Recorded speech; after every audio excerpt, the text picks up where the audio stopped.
Oregon go 3 and 4, and it's time now to get a look into some distance racing. It's a women's 5K getting ready on the track.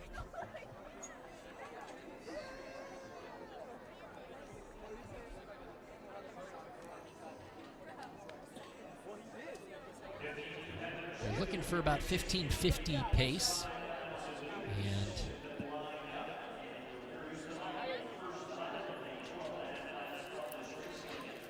wouldn't be surprised, Tom, if Samantha McDonald, coming back from that race earlier today in the 800, was one of the pacers. Marco as well coming back, but they'll try and get him through halfway. You know, Utah has their contingent of really, really good cross-country runners competing here. And it will be interesting to see how they perform on the track.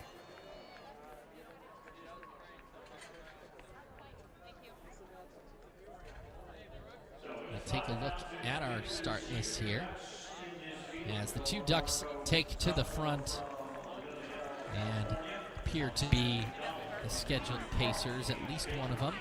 We've got Marco of Oregon, McDonald also of Oregon, Baker and Rios of Kansas State, Hawk of the UO Running Club, Hines of Eastern Oregon, Karstens of Evergreen State, Livingston of Texas A&M, Thompson running unattached, and a slew of Utah runners. You got Hartnett, Chaston, Mayfield, Lindsay and Anastasia, Peters, and Jensen. It was a big win for Kyle Kepler, the Utah coach, to get Anastasia Peters, who was one of the top recruits a couple of years ago. And she has performed very well for the Utes, in cross country especially.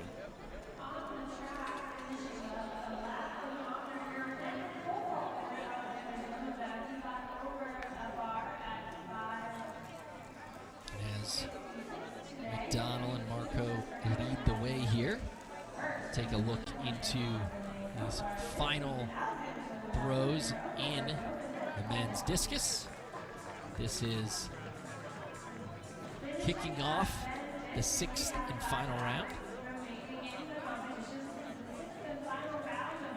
Jarrett Schmidt sitting in 5th.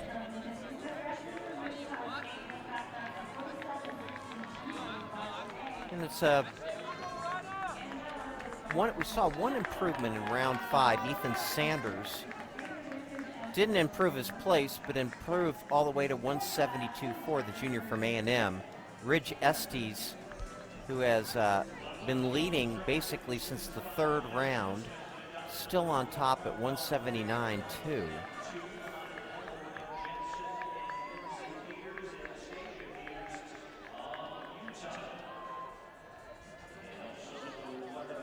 That's Hewell's camp.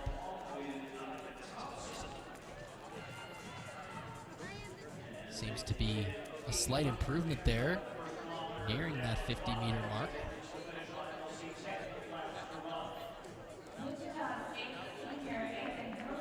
Mark Church of Eastern Oregon will be the next in the circle. He's 160 feet 8 in round 1. Lifetime best 162.7. Anytime in still conditions like this, you're getting close to a lifetime best. That's awfully good. Hewell's camp did improve, just wasn't enough to move him ahead of Church. About 16 centimeters behind him.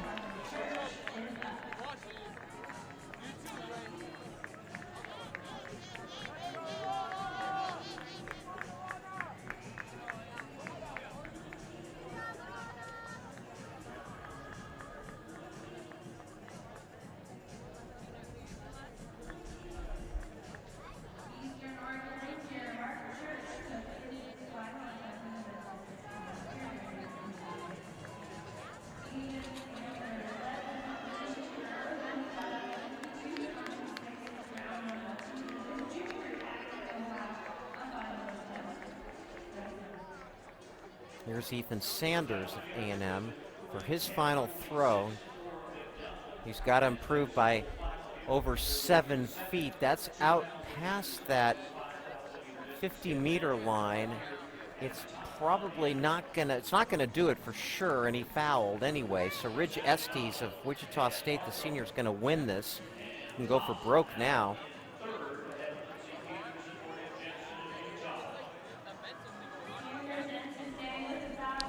Last toss of the day for Estes. The women's 5K just passed 1,400 meters on the right side of the screen.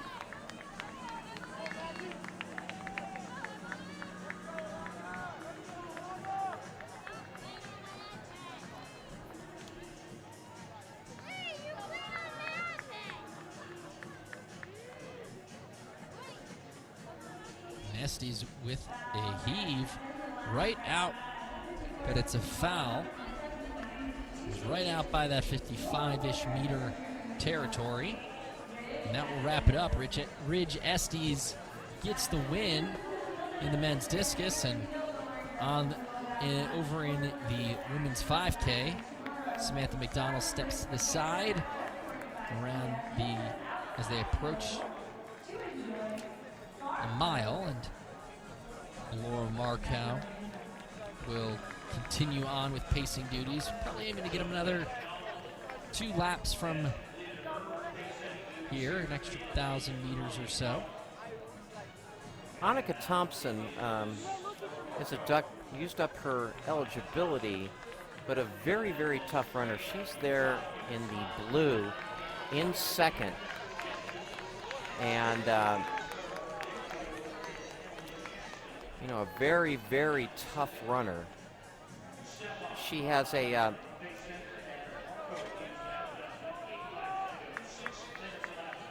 really good cross-country runner.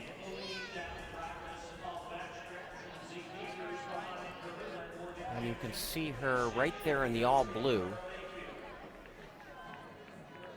And you've got the flotilla of 5 Utah runners right behind her.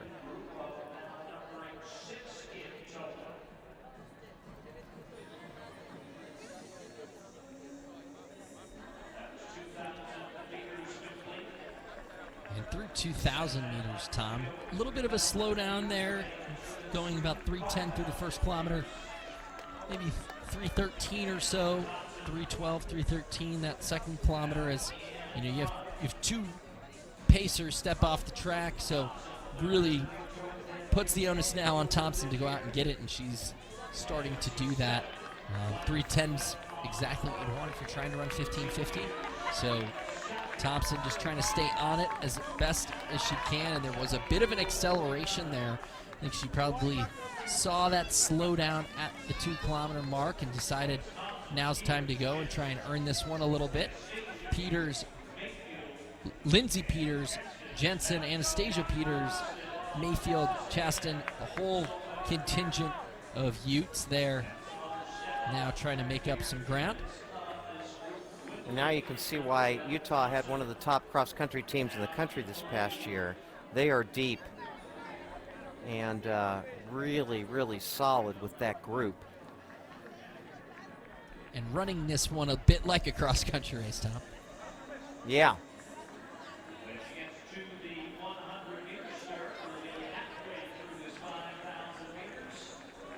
And there's Annika Thompson.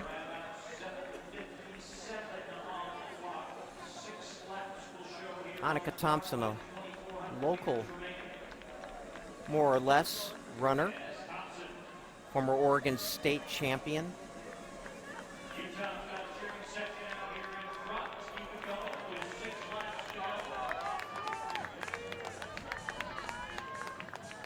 Now she's kind of found that 75-second pace right around where she wants to be.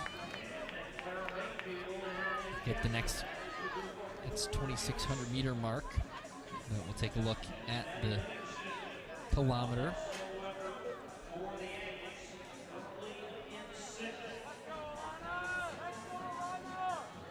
6 seconds on the field, and really starting to enter the lapping portion of the race where you have to navigate around some bodies, but also gives you a little bit of something to break up the monotony of being out in front, having to lead. Gives you something to put your eyes on and press forward to. Yeah, she's a 15:52, 32:54 runner in the 5 and 10K, 6th in the Pac-12 10,000 meters last year, 12th in the NCAA West Regional Cross Country in 2023. And just grinding through this.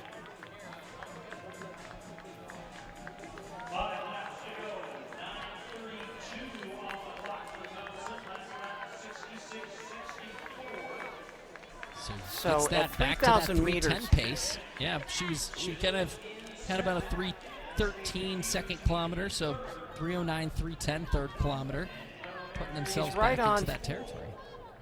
She's right on 16-minute pace. Her lifetime best, 15:31.93. But it's tough when you've got that big a margin and nobody to push you. Morgan Jensen, who has a lifetime best of 15:58.14. Anastasia Peters and Clara Mayfield, all kind of in that same 15:58 to 16:07 wheelhouse for lifetime bests.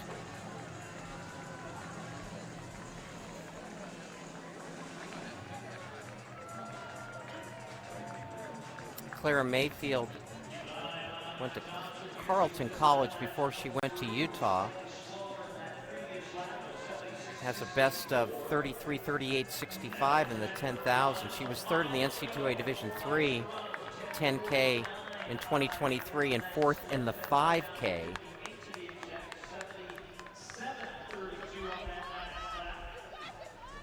So right on 16-minute pace for Annika Thompson.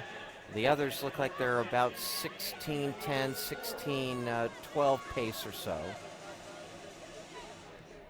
Thompson, a bit of a slowdown there. The rest of the field all running about 77, 78s, and that's where Thompson was on that last lap.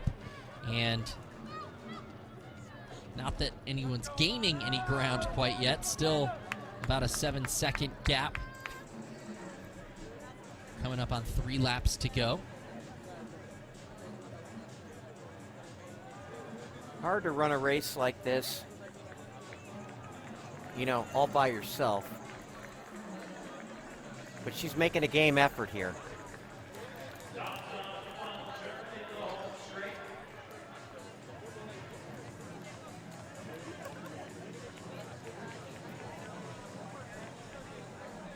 It's the 3,800 mark, so 1,200 meters to go when Thompson crosses the common start finish. Another 77, so hasn't slowed too drastically, just kind of found that rhythm a little bit behind where she was a couple laps ago. We'll hit the 4K mark in about 120 meters.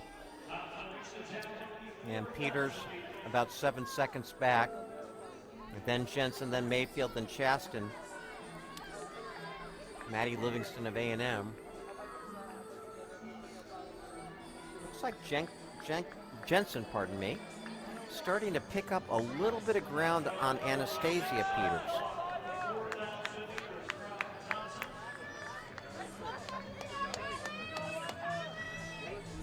Thompson's able to run these in the 75, 76 range. She'll be able to dip under that 16-minute mark. We'll get a good look at 800 to go, what she's got to do to dip under 16, but starting to see some drive in the arms and just trying to stay awake, stay alert. Not, it's hard to keep all of that focus when you're looking up at the screen. You see such a large gap. Start to lose track of where they are behind you. So 13:26, 78-second lap, so the slowest lap that she's run thus far, but still has that opportunity to get under. Take about 76s to guarantee that she's going to get under 16 minutes. I'm curious to see right now the battle there with Peters and Jensen, whether Jensen can make up some ground on her younger teammate. Starting to see about a You're starting to 3 see second You're gap. starting to yeah, it could happen.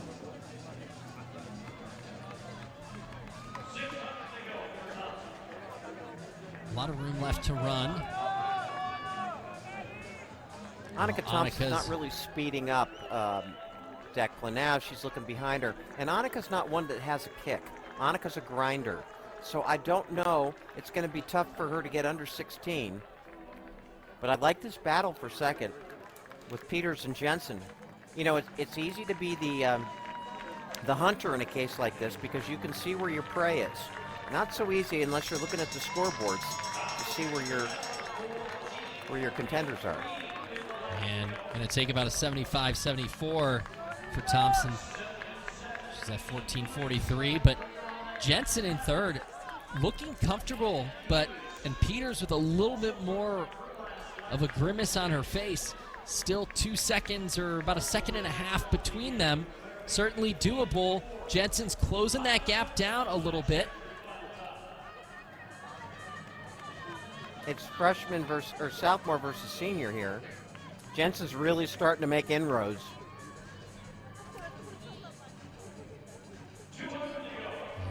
Thompson peeking over her shoulder with 200 meters to go, throwing it down, Gotta run everything that she 36. has left. Got to run 36 to break 16 minutes. And she's looking around too much, looking at everything. There goes Jensen. Jensen makes the move emphatically into second and goes right by Peters, doesn't give her a chance to respond.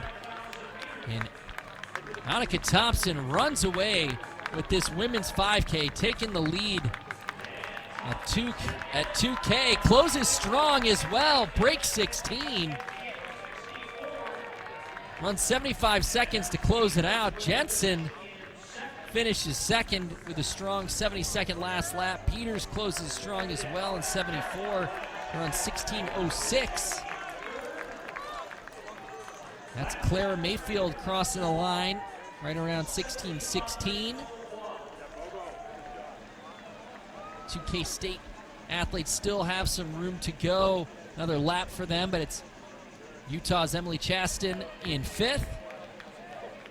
Coming down the home stretch now, Kylie Hartnett.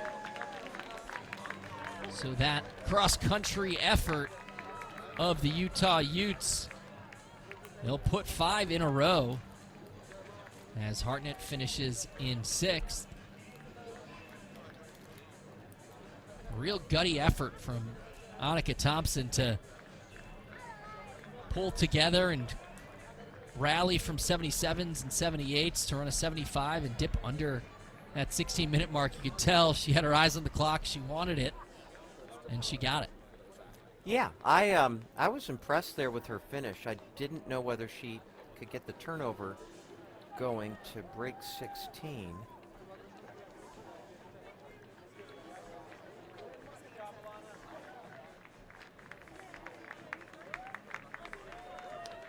She ran 15:31.93 in the 5,000 back in December. She actually has Irish citizenship, Annika Thompson. She and I have that in common. But you know, she ran that 15:31.93 in that Boston University facility that everybody goes to. As fast as this track is, I wouldn't say that anything for a 5K is better than that track where everyone seems to go and find a 3 to 5% improvement in the middle of February. That we'd see not just the Ray Tracy's athletes, but a few more of them as well. And here's Alana Karstens of Evergreen State, or I'm sorry, that's Zoe